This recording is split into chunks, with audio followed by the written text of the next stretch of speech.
From Wish TV and the All Indiana Podcast Network, this is the News 8 Daily 8 Podcast, a Wish TV News 8 update. Hi, this is Hannah Mordo, and this is your News 8 Daily for Thursday, December 4th. Get ready for even colder weather. We are going to be at near record cold temperatures tonight. Light snow chances return this weekend. Really, today, the headline is that the low is going to be around 10 degrees. And honestly, the wind chill's not even going to make that feel any better. It is so cold outside that the Chris Kindle Mart in Carmel isn't even going to open today. They're staying closed because of the cold weather. It says it's going to be back open on Friday. Breaking overnight, a person is dead after shooting on the south side. Police say it happened just before 1 this morning on Barkhart Drive. That's near East Hannah Avenue and South Meridian Street. Police say the victim died at the scene. IMPD has not told us anything else about the person who was killed or what led up to the shooting. We'll bring you more information as we get it on wishtv.com. Happening today at the State House, lawmakers could move forward with the new congressional map proposal. It is designed to help Republicans win more House seats in Washington. Full House is scheduled to take up the new map this afternoon. A House committee passed it on Tuesday. President Trump and Governor Mike Braun have pressured Republican lawmakers to approve the new map. That could help the party win up to 2 more seats in Congress in next year's midterms. If the House passes the measure, the state Senate will start debating it on Monday. The House is set to go into session at 1:30 this afternoon. One Republican senator who has been a vocal opponent of redrawing congressional districts says he will not run for re-election next year. State Senator Kyle Walker made that announcement yesterday, but says he will serve out the rest of his term. Walker's district is one of the few politically close Senate districts covering northeastern Marion County and much of the Fishers area. Walker was also one of about a dozen lawmakers who say they have been threatened or are victims of swatting since the president criticized Republicans who opposed drawing new districts. Walker sent a statement to our team last night saying, "This decision has nothing to do with the threats and intimidation we have experienced. In fact, it made it much harder to step away. I am confident we could win a fight from either side in 2026, but knowing I will not be able to commit the time for a new term made this the right decision." Indiana's Attorney General Todd Rokita and Secretary of State Diego Morales say 21 non-U.S. citizens cast votes in recent elections. They say new U.S. Citizenship and Immigration Services verification process confirmed that number. Process also says 165 non-U.S. citizens were registered to vote in Indiana. Rokita and Morales did not say when the votes were cast. State officials say there were about 3 million votes cast in Indiana for last year's presidential election. For perspective on numbers. New on Daybreak, an Uber driver charged with killing a woman is set to be in court today to possibly plead guilty. Online records show a change of plea hearing for Francisco Valadez is scheduled for 9:30 this morning. Valadez is charged with murdering Shanti Dixon in September of last year. Prosecutors say he picked Dixon up for an Uber ride and then tried to rape her. Police later found Dixon's body on a dead-end street in the southeast side of Indianapolis. Today's change of plea hearing comes less than a week before Valadez was scheduled to go on trial. ITmate has learned that attorneys for the man convicted of the Delphi murders in 2017 are asking for a 1-week extension to file an appeal. Attorneys for Richard Allen cited the complexity and volume of materials from his 25-day trial as the reason for the appeal, but they also say they've identified at least 10 issues for an appeal. 9 involve Allen's constitutional rights. Last year, a jury found Allen guilty of killing Abby Williams and Libby German on Valentine's Day in 2017, and a judge sentenced him to 130 years in prison. College football now. The Big Ten championship game is almost here in Indianapolis, and that means fans can get into the action. News 8's Kat Sandoval got a sneak peek of the Big Ten Fan Fest at the Convention Center. The event starts Friday at 3, but organizers gave us a sneak peek of what to expect. I'm standing on a mini football field where a lot of the entertainment's going to happen. You've got pep rallies, you've got flag football, and a chance to practice those football skills. The environment is going to be potentially unlike a championship we've had before. So I think everyone involved is really excited. It should be a great matchup between 2 great teams. It may not look like it now, but this 200,000 square feet of convention center will be transformed for the Big Fan Fest this weekend. That showdown will be in Lucas Oil Stadium. But fans can get pumped up at the Fan Fest Friday and Saturday. There will be vendors, games, and performances. There's so many cool activations to do around here. If you want to run the 40-yard dash, if you want to catch a ball, if you want to kick a field goal, if you want to do a flag football youth clinic. For the first time, they'll have a wing eating competition with Joey Chestnut, giveaways, VR, and food. And there's that on-the-field skills clinic where you can test your football skills. There are so many people that want to feel the energy of game day and be around other fans that may not be lucky enough to be one of the 65,000 plus in Lucas Oil on Saturday night. This is the absolute best place to do that. This city is literally going to be painted red. So we're expecting a ton of college football fans to be downtown, to be excited, and to really experience everything that Indianapolis has to offer. If you have a ticket to the Big Ten football game, you can get into the Fan Fest for free. You could also buy the tickets here separately.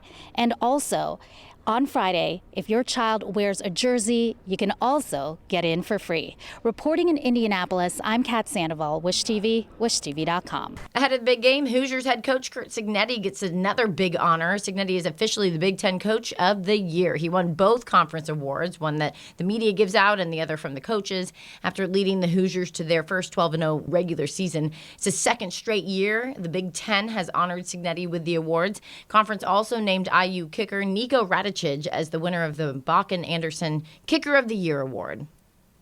We are counting down to Saturday night's Big Ten championship game here in Indy between the top two teams in the country, Ohio State and IU. There will be a lot of fans from Greenwood at the game because former Center Grove star Caden Curry is making his return to Lucas Oil Stadium. Angela Morian caught up with Ohio State's sack master ahead of his homecoming. He owns Lucas Oil. That's his house. Ohio State edge rusher Caden Curry knows how to win in Lucas Oil Stadium. The Center Grove alum won back-to-back 6A state championships with the Trojans there. Now he'll try to hoist the Big Ten trophy with the Buckeyes.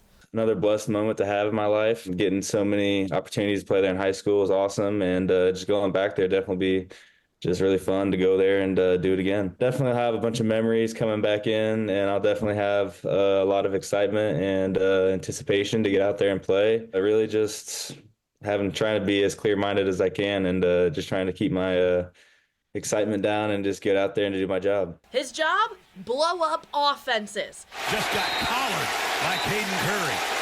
Curry's the Buckeyes sack leader, dropping quarterbacks 9 different times this season. That's no surprise to his high school coach, Eric Moore. He played 1,000% on every play and made everything he did the greatest play in the world. That's what I love about him. Every play is his last play he's ever going to play. My dad coached me growing up, always made sure that I was relentless and just never gave up on a play. Honestly, my brothers, I have 2 older brothers, and them always just picking on me and making sure that I made the most out of myself, so I give them all the credit. Walking through Center Grove's Hall of Fame, you can find Caden Curry's picture multiple times. It's because of the lasting impact he's made on the Center Grove community. And I'm not just talking about those who he played with and for, but the Trojans that walk these halls now. See, he impacted a lot of people's lives that were younger than him, all wanting to wear the 92 jersey and try to be and emulate Caden Curry. He never left his hometown experience or his roots. He's still Caden Curry, my buddy from high school. He's still Caden Curry, one of the best football players in the history of Center Grove football. Coach Moore impacted Curry just the same. He definitely taught me just to be the best version of myself and to kind of never dream too small. He always told me that whatever I wanted to put my mind on, I could definitely do it. And he just gave me the motivation and the kind of courage to go out there and go play on the big stage. The next big stage just so happens to be right in his hometown of Indianapolis. Angela Morian, Wish TV and WishTV.com. Your statewide news network covers Elkhart County, where police say a man is dead after falling through the ice on a pond while trying to save his dog. The Indiana Department of Natural Resources says rescue crews pulled 69-year-old Philip Hoover from a private pond on County Road 29 on Monday. He was taken to the hospital, but he died. First responders say Hoover's dog is okay. Officials are investigating Hoover's death. Cold temperatures can be tough and hard on your car. News 8's Malia Van Ostren shows us the most common issues mechanics are seeing this time of year and what you can do to avoid a breakdown.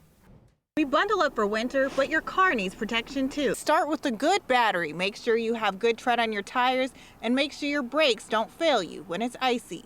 Winter prep is already in full swing. Car experts say once temperatures dip below freezing, the most common issues come back year after year. The winter season's been busy. We've been busy with a lot of tires, a lot of mechanical work on brakes and alternators and starters.